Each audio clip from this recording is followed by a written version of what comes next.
What's up, Space Pirates? This is your Admiral, the ever-charming Dr. Disaster, and I just love it how, in the gaming industry these days, they are coming to realize that the culture has shifted so far in our direction toward gamers and what we want, that when we tell them that we don't care for woke shit in video games, a lot of them are finally realizing what the appropriate response is. Yes, Master. Do you guys remember this crap from several years ago? When Battlefield 5 came out, people were rightly up in arms that they were trying to portray World War II in that game as if it was fought by women on the front lines. More specifically, the game showed women with cybernetic appendages in World War II, because of course they did. This is especially egregious considering the Battlefield as a franchise was always renowned for its realism prior to that. But when gamers complained, this was the message that EA sent to us. If you don't like it, don't buy it. Agreed. That was a different time all the way back in 2018. Woke was on the ascendancy then. Progressives had control over all of the discourse on social media, including the likes of Facebook, YouTube, Reddit, and Twitter. But over time, normal people who don't care about gender identity politics and the latest feminist talking points, we have taken back a massive chunk of the cultural spaces. As evidence of this, a shit ton of these games, which went overboard on woke crap, flopped massively. Congratulations, you're a failure. Well, these days, things have shifted quite a bit as a sure sign that we are winning. Those of us who have tried telling these AAA studios to knock it off and keep the current thing politics out of games, we have apparently made our point pretty well. An actor from Baldur's Gate 3 just came out in an interview telling us that developers are now cutting progressive, queer storylines out of games. Of course, the game journalists are framing it as if diversity is being cut, but in truth, we just don't want their gender identity, queer, and feminist drivel to be preached at us. And fortunately, it looks like many of these game studios are beginning to understand the truth of the matter. A new power is rising. Its victory is at hand. To war!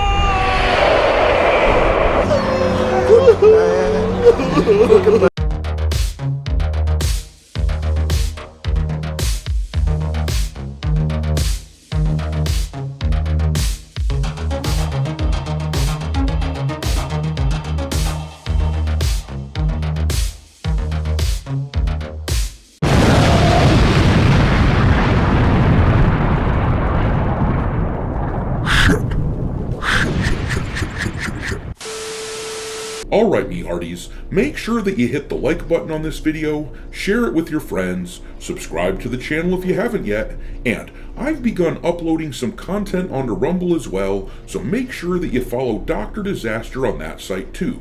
Also, give me a follow over on X, where my handle is Dr. Disaster 1. I keep a list on there of games lousy with wokeness pinned to my account at all times for your reference. But alrighty, let's talk about this fresh idea that gaming companies are going to listen to gamers and just keep the damn politics out of games. First of all, I'd like to point out that the recent cancellation of the reimagined Perfect Dark game is a prime example of this sort of mentality in practice. This game was being absolutely ripped apart by the gaming community for its insistence on transforming Joanna Dark from a sleek and attractive female character into what appeared to be a dude with a wig. There was no good way for the Xbox gaming division to properly navigate the situation. If they kept Joanna Dark as Joseph Dark, then a shitload of gamers would have noped out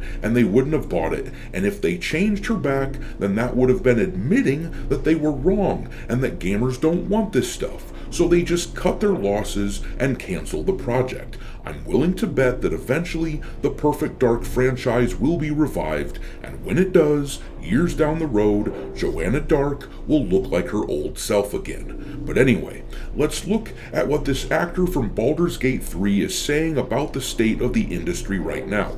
This article here is from The Gamer, and of course they try to frame the situation in a negative light, but I find their tears are quite delicious. Let's read.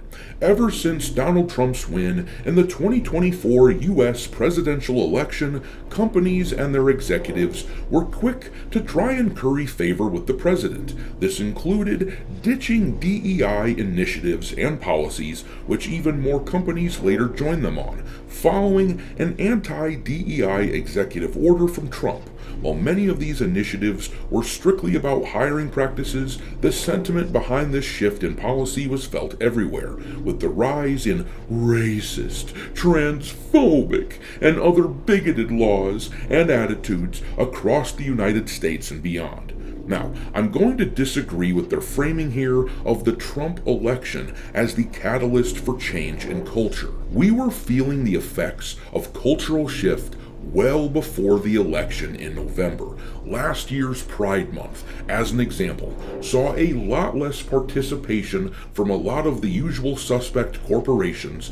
I think the election of Donald Trump was an effect of a cultural awakening and not the other way around. But reading on, it seems that the gaming industry is not immune to this either. Speaking with me in an interview that will be published tomorrow, actor Samantha Beert from Baldur's Gate 3 tells me that they are already aware of game devs who have had their work censored as the industry appears to be bowing down to the regressive politics of Trump's second term. And it took me a second to realize that the use of they and them to describe this singular person in the article wasn't just a result of poor grammar, it's the preferred pronoun of this jackass, and it tells you everything you need to know about everything said in this article. But anyway, it says next, this came up in my chat with Beard when asked if, in our current climate, they feared that a game as diverse as Baldur's Gate 3 would struggle to get greenlit now.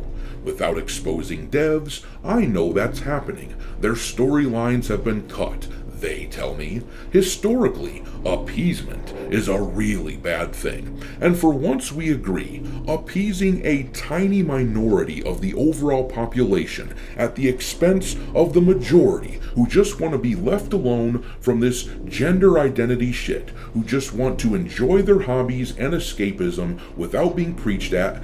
Doing that, appeasing that small minority, is a bad thing. If gaming studios want to continue to exist as a business and as a freaking industry, they had to decide to make things that people who buy video games actually buy them. They needed to make things that they want to play. But reading on, it says, despite this, they are optimistic that this won't last forever. Indies exist, and people can write, and communities will get together, and we will absolutely get through this together. Yes, be gone, back to the abyss of the indies that nobody ever hears about. The reason that these ghouls went out of their way to infiltrate IPs that gamers adore, IPs like the aforementioned Perfect Dark, but the reason they did that is because if they try to make something on their own and to stand on their own 2 feet, it always fails. Always. Concord, Dustborn, Flintlock the Siege of Dawn, Unknown 9 Awakening, Creature Kind. Those are just a few recent examples of games chock full of woke progressive shit that tried to stand on their own 2 feet and they flopped miserably. Now, I will say that I always appreciate it when these game studios don't hollow out an existing franchise in order to push their message. But even that, trying to hollow out these existing IPs, that has failed miserably lately. Dragon Age the Veilguard, Star Wars Outlaws, Suicide Squad Kill the Justice League, Assassin's Creed Shadows, even games like that which use established IPs as skin suits to push their garbage, that stuff has flopped and cost a lot of money. So naturally, the publishers are pushing this crap out of the industry. So as much as this thing that was interviewed in this article, as much as that thing wants to whine about how games are being made for us instead of they, them, one thing that cannot be denied: we are winning, folks. Note that I didn't say that we won, as in past tense, but we have made significant leaps, and this is very encouraging. But I'm gonna leave it there. Drop your mockery of this Baldur's Gate actor and their insistence on pushing woke politics into the comment section below, and we will talk there. Thanks for watching, me hearties. If you haven't already, your Admiral is inviting you to subscribe to the channel and become a part of the crew. Life as a space pirate may not be glamorous, but there's always plenty of booty.